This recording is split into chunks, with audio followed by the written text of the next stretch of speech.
अंगद से रावण ने पूछा, अरे बंदर तू कौन है?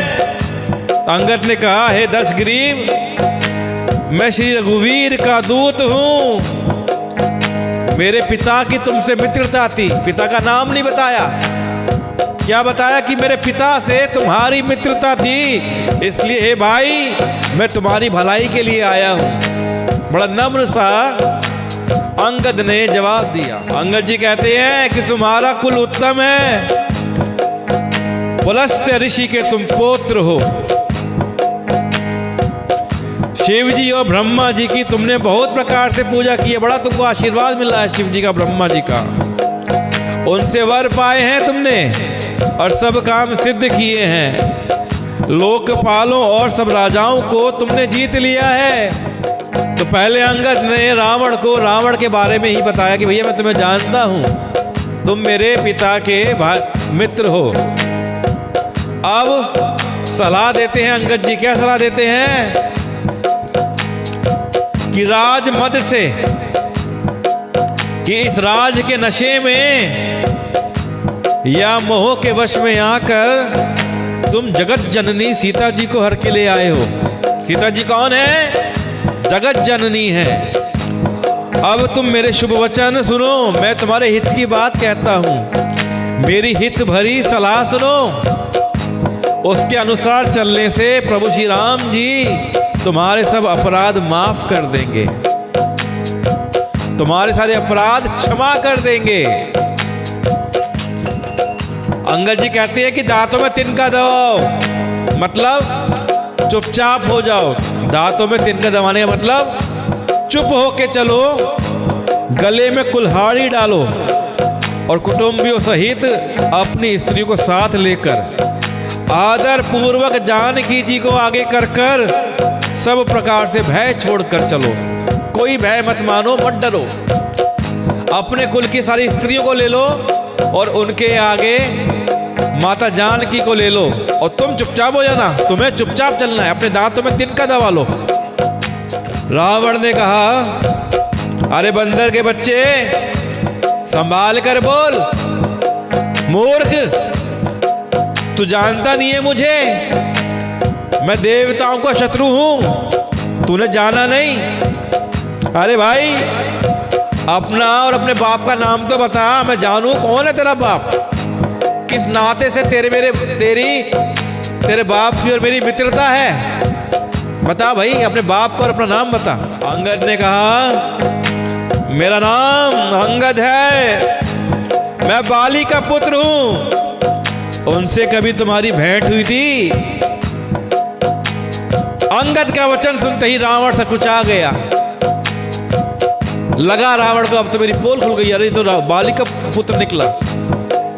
ये तो वही बाली है जिसने मुझे बगल में दबाकर 6 महीने घूमा था, मुझे अपनी बगल में रख लिया और भैया 6 महीने तक मुझे बगल में दबाकर घूमता रहा था। तो कहता है रावण, हाँ मैं जान गया, मुझे याद आ गया, बाली नाम का एक बंदर था। कितना अभिमान रावण के अंदर है। असली बात तो यह है कि बाली ने 6 महीने तक रावण को अपनी बगल में, अपनी कांख में दबाए रखा था। रावण की हालत 6 महीने तक पतली कर दी थी बाली ने। बाली इतना शक्तिशाली था। अरे अंगद तू ही बाली का लड़का है? अरे कुल नाशक, कुल का नाश करने वाले, तू तो अपने कुल रूपी बांस के लिए अग्नि रूप ही पैदा हुआ। अर्थात तेरा कुल क्या है? बांस, और तू अग्नि है। अग्नि क्या करती है? बांस को जला देती है। तू तो अपने कुल का नाश कर रहा है। अरे तू गर्भ में ही क्यों ना नष्ट हो गया? तुझे तो गर्भ में ही नष्ट हो जाना चाहिए था। तू व्यर्थ ही पैदा हुआ है।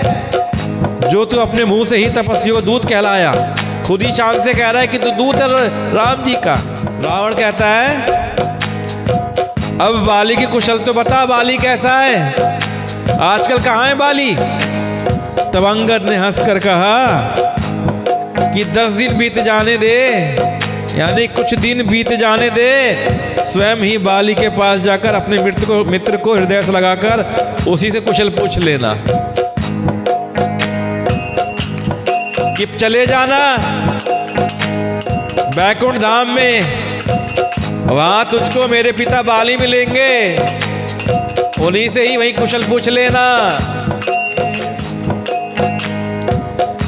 श्री राम से विरोध करने पर जैसी कुशल होती है वह सब तुमको सुनाएंगे मेरे पिता। जो श्री राम से बैठ लेता है उसका क्या हाल होता है वो मेरे पिता बाली तुमको वहां पे समझाएंगे।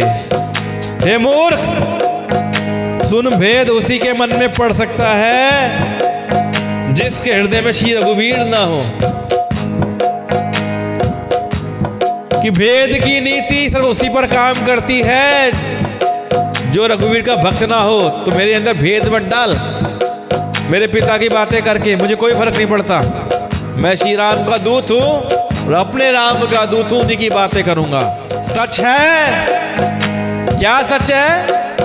कि सच है मैं तो कुल का नाश करने वाला हूं, और हे रावण तुम तो कुल के रक्षक हो। अंधे बहरे भी ऐसी बात नहीं कहते। तुम्हारे तो 20 नेत्र हैं और 20 कान हैं तुम्हारे। क्यों कहा ऐसा? क्योंकि रावण के 10 सर हैं और 10 सर की 2-2 आंखें होगी तो 20 आंखें हो गई और 20 कान हो गए।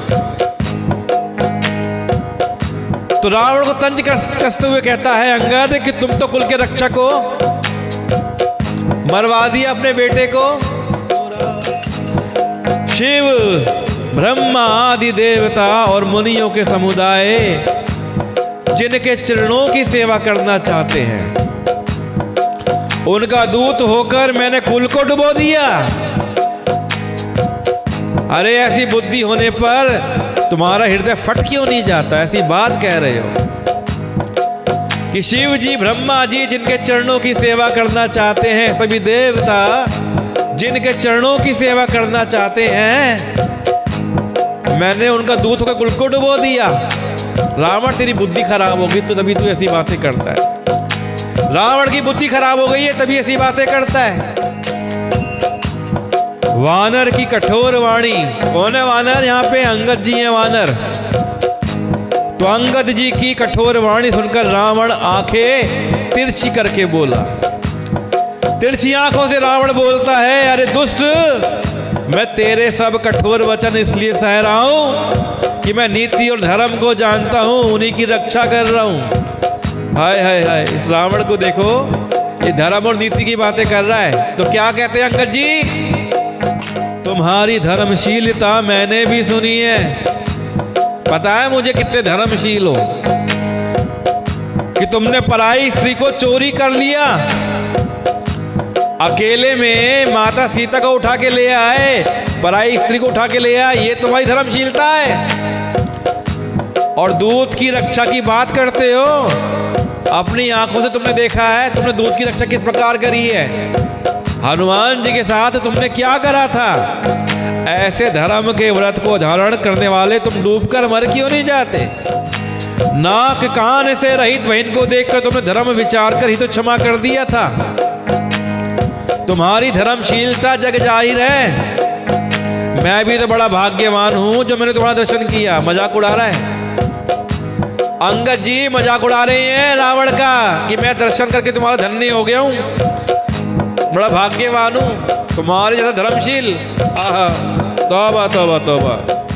तो रावण ने कहा, अरे जड़ जंतु वानर, व्यर्थ बक बक ना कर।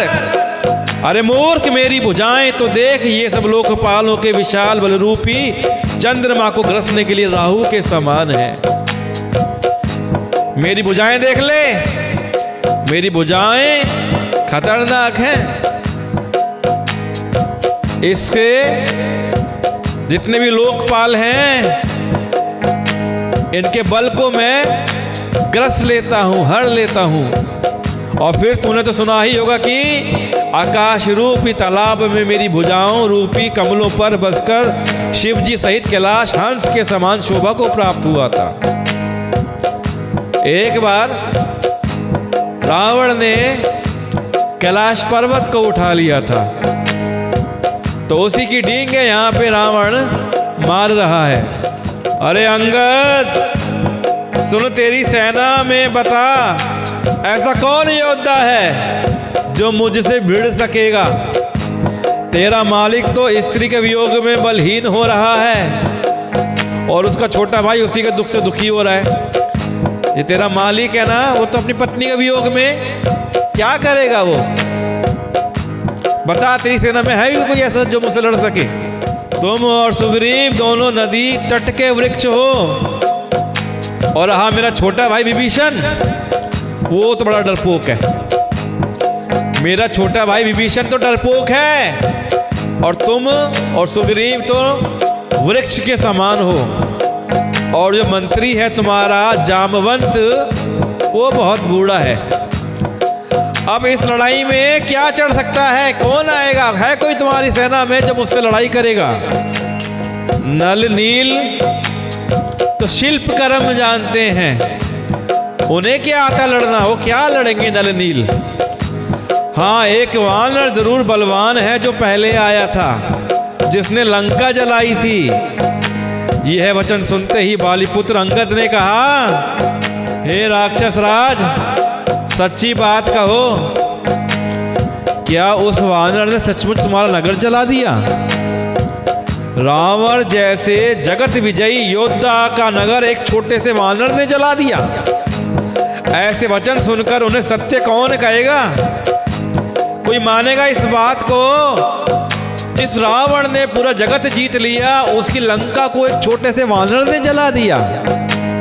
हे रावण, जिसको तुमने बहुत बड़ा योद्धा कहकर सराहा है, वह तो सुग्रीव का एक छोटा सा दौड़कर चलने वाला हरकारा है, यानी छोटा सा योद्धा है, छोटा सा सैनिक है।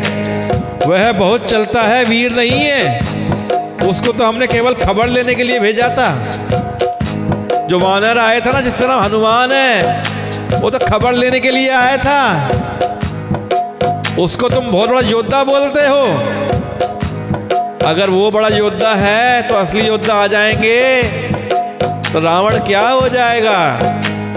क्या सचमुच ही उस वानर ने प्रभु की आज्ञा पाए बिना तुम्हारा नगर जला डाला?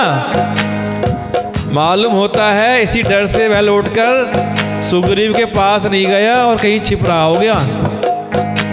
ऐसी ऐसी बातें अंगद कुमार जी रावण की हंसी बनाने के लिए कह रहे हैं, और रावण अभिमानी अपने अभिमान की बात कह रहा है।